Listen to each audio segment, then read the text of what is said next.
Welcome back to the Daily Twizz. We here with I'm Celine Winley. I'm a senior. I'm Leah Spencer, I'm a junior.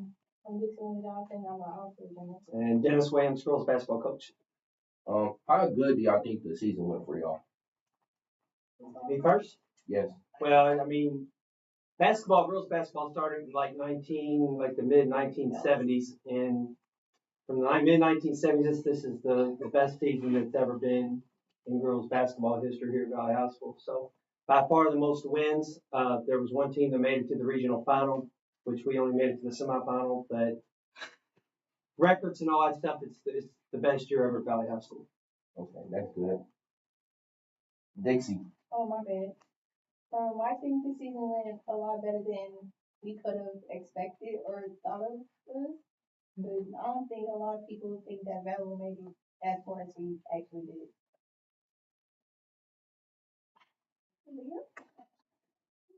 I agree with what Dixie said. I think a lot of people didn't expect it to go that good, but we worked hard and made it pretty far, so I'm proud of us. I think the season went good just based off our defense. For real, our defense led to our offense, and I think that's how we got to as many wins as we did. We listened to what our coach told us on defense and executed it. Okay. How big of an impact did Coach Williams have on y'all season? I would say he had a big impact just by him bringing the energy and just basically telling us what we need to do in practice and also in the games and us listening to him and just overall. Yeah. Yeah, I agree. Yeah. You want to agree? Okay, Dixie. She said it all. I mean, I don't know what Come on, Dixie. I'm sorry. I think he had a big impact on how we did the season, especially with his patience. Cause not gonna lie, the beginning practice days were all out of shape, but he kept us together. Coach. Was he a strict coach? Huh? Was he a strict coach? Not really. I mean, I would definitely say on defensive end, he definitely was. But other than that, no, offense was just move the ball, give each other, just play y'all's offense. That was it. On defense, though, definitely. Coach Williams, rank their defensive ability. Rank what? Rank their defensive abilities 1 through 10. Like as they did in the game. Dixie's definitely a 10. And I said this to the newspaper people. She's probably the best defensive player I've ever coached. I've coached for 38 years, and she's probably the best defensive player that I've ever coached. Leah's an 8. On the ball, she's really, really good. She got better off the ball this year. Really, really good at deflecting passes. She tends to watch the ball a little bit. Celine's about an 8 too. So they're both really, really good defense player. What makes Celine special is she's a really good rebounder. She has good instincts, and that'll lead her up when she gets to college. She's only going to get better and better. What was your thought process going into the season? So we started in the summer. So when we started in the summer in June, our thought process, we got to learn to see how good teams and great teams play. So we played a lot of really good teams in the summer. We played a lot of man-to-man trying to figure things out. And then I knew going in that we had to play faster and make teams play faster. We're so small, we just can't play half court with big teams. So thought process was play fast on offense, defense, create steals and turnovers. And once we had that process, then it was a matter of implementing in the practices and then eventually in games. So it took us a while to figure out exactly how we wanted to play. Okay, that's good. What inspired you to be a coach? It's really kind of funny because when I was in college, I wanted to coach in college when I finished playing my basketball career. Didn't work out. Came back to Valley, got a job, started helping Fred Copus, who was my coach, and I always enjoyed. He always let me come back during college and coach the summer teams. So I know I enjoy coaching. I like teaching. It's really exciting for me, and I love the process of where you start at the beginning of the season to where you finish. That's really what I like as I've gotten older. That's good. How do y'all think he did as a coach this year? I would say he did good. Do y'all think he pushed on beyond y'all limits to make y'all who y'all are today? I would say he definitely pushed me beyond my limits because my freshman year, I was definitely not a player to put up points and rebounds and stuff. I was didn't do nothing with the ball, but now I'm averaging like 10, 15 points a game. I think out of all the years I've played, this is the year he's been the most like honest about stuff. But it's because we've been doing really good. What about you, Daisy?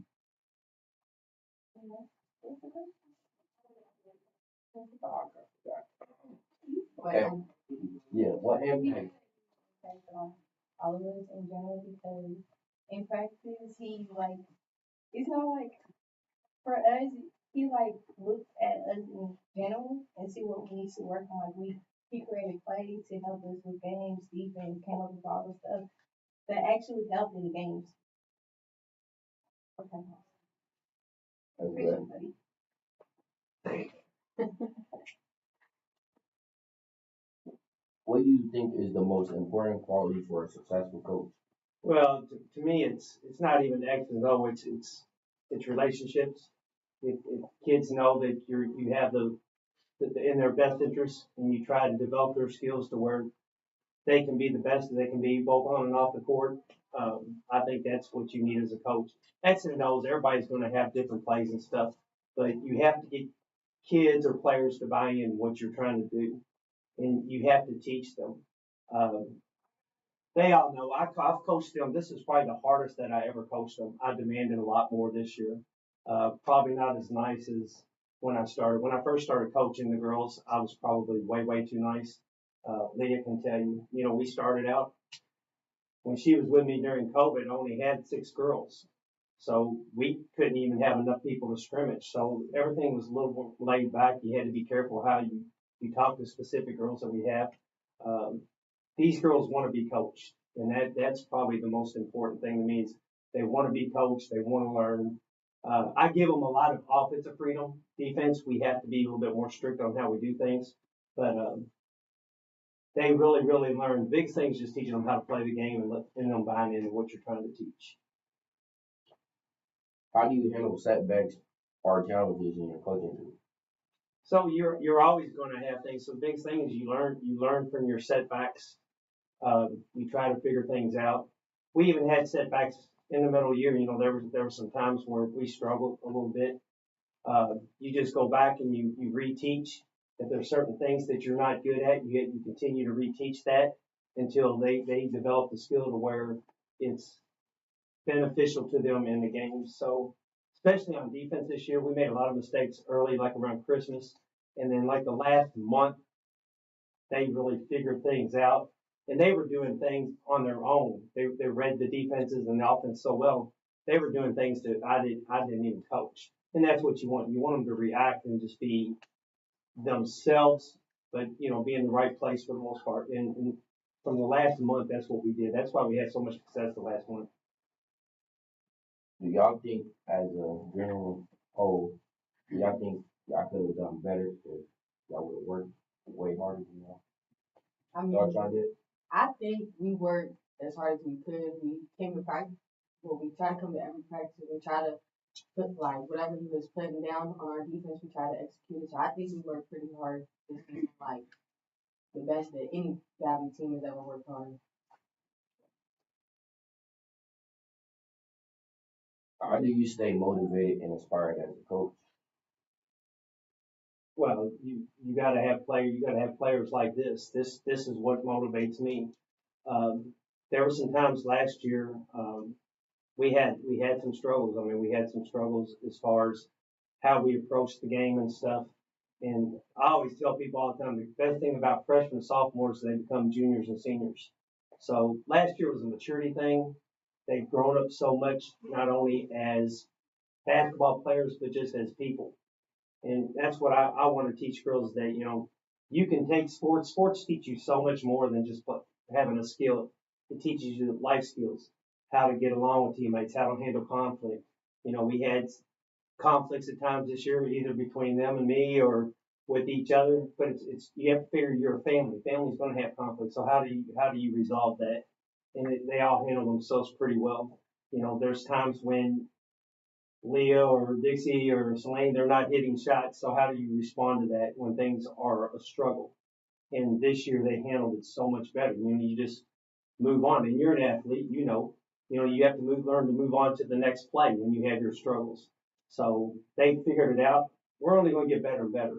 I told them that in Celine's graduating, she won't be able to see it. Next year's going to be the best year because they've been with me. These two have been with me. Well, she's been with me. It'll be going on 6 years. And this will be Dixie's fourth. They know. Now they know what to expect. And we got a taste of winning a championship. Not the championship we really wanted, but winning a district championship was something that hasn't been done in 21 years.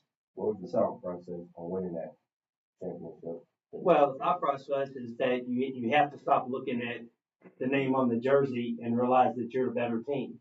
You know, sometimes when we play PRP or Holy Cross or some other team that we're not expected to beat them, thought process, things don't go your way. You know, you have the process of here we go again. We're not going to win, and they battled through that this year. They knew they were the better team. So when we got to the district championship, even when we struggled in the beginning, they knew that we were the better team, and you know we got up 18 points and ended up winning that game and winning something that hasn't been done on the girls' side for 21 years. And what was your thought process behind winning the district championship? I think it was just about encouraging each other the whole time and not getting down because we knew we were better and we knew we could win. So we just had to keep each other together and keep playing the entire time no matter what. I mean, kind of, I agree off what she's saying. Like, it was a mental battle for real. Like, thinking of Valley, you don't think that we're going to beat PRP, but, I mean, we all had to fight for that mentally to say that just because what we got on our jersey doesn't say nothing about our squad. We are the better team. We're the better team overall. So, Two words. My bad, y'all. Basically, what they gonna say is, like she said, a mindset thing. Because a lot of people don't expect Valley to be a good team, but like we put in the work and worked hard and bonded over there. So it's like, fam, do you want to end the season or do you want to keep going? So we just kept pushing. What made y'all want to join the girls basketball? what made me want to join originally my freshman year is I came to Valley and I just like wanted to make a name for myself. And then I seen Williams and I seen the team, and there wasn't that many people, so I joined the team because I knew that he could make me into something. I've just always played basketball. So and Williams believed in me and wanted me to play, so I chose to play and stay here for high school. Anything? What is your favorite memory playing basketball In general, in high school. in general? Like, District championship. I would say district championship or the Berea tournament where we all like. I think that's definitely what made us connect and like be better on offense and defense is like being able to spend time with each other and understand each other on a different level. And that's what made us like off the hand and play for each other instead of trying to play for ourselves for the school. It made us play for each other and want to win. What is your biggest inspiration for being a coach? Like coaching young ladies too. Well, just seeing how they grow as a player and as a person, and seeing how far that they've come as a team. Winning that district was big. And my thing about it, what I told them when we were in huddles and stuff, I wanted them to be in a situation where people come and watch them play, where they can experience a big crowd and people backing them and hearing that noise. And that actually happened for them. So that inspired me more. I wanted to let them see what big crowds look like. They wanted to be Rupp Arena. That's still the ultimate goal. But all the students and all the community coming out and watching them play PRP in the district championship and just the regional, even when we lost to Whitfield, the crowds were amazing.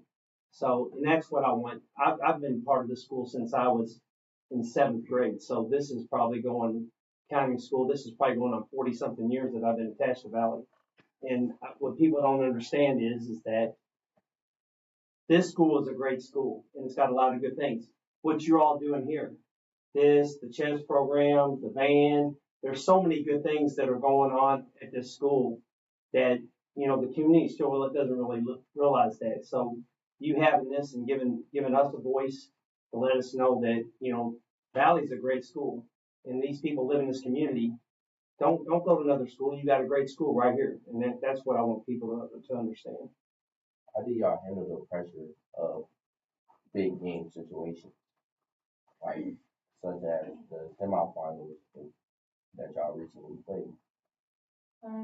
Probably just like warming up like way before it and being focused and being there for each other in like stressful times and stressful games.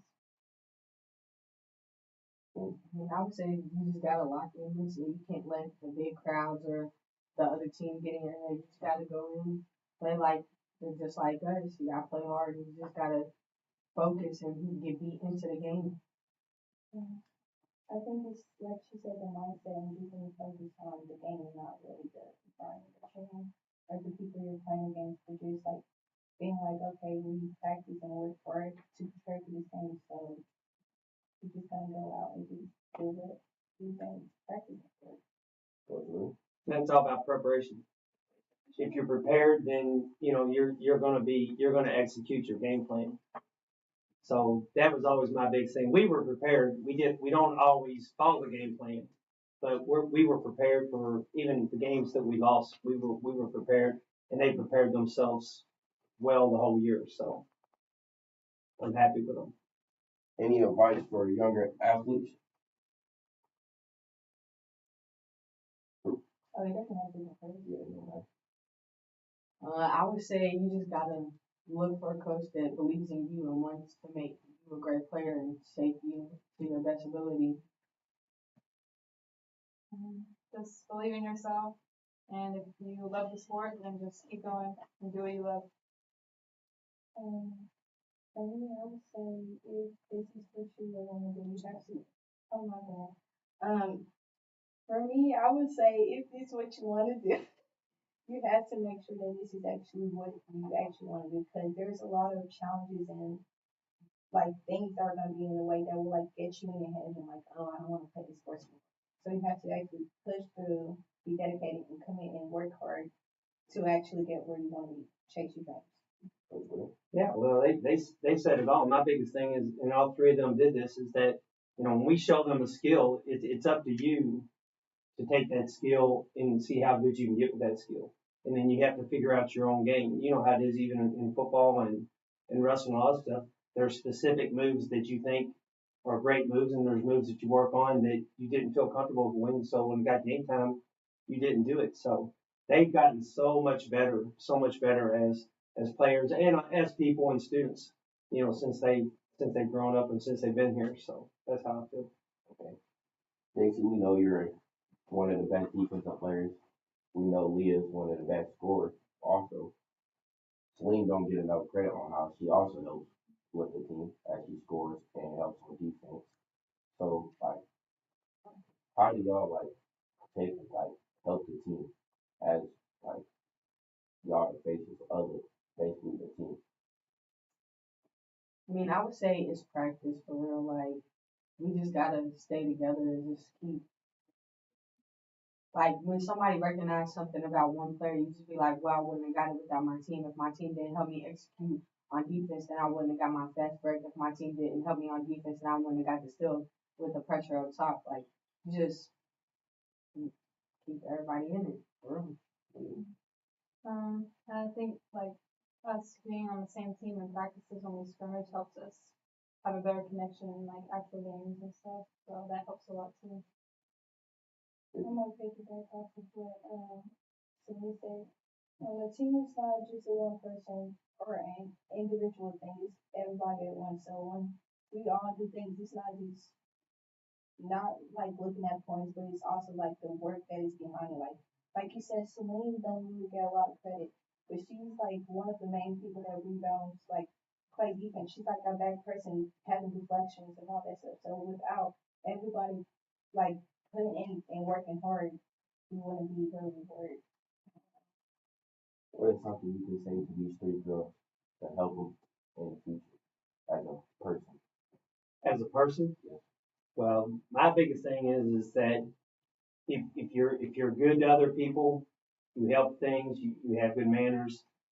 When you never know who you're going to meet. If you meet that person and you're friendly to that person, or you help that person off the floor, those are the things. The interpersonal skills that you have will take you way farther than any type of, unless you're just a genius or something like that. More than anything, you never know who you're going to meet. If you're just helping somebody one time, it could be somebody that's very important or big to a company. And my thing is to be interpersonal, treat people the way you want to be treated, and all three of them do it. One thing I can say about them, like when we go to a restaurant or the bus drivers, are always thanking that person for doing something for them. And that's probably the biggest thing that I feel that these girls do and then will continue to do. That's it for today. Come back next week for the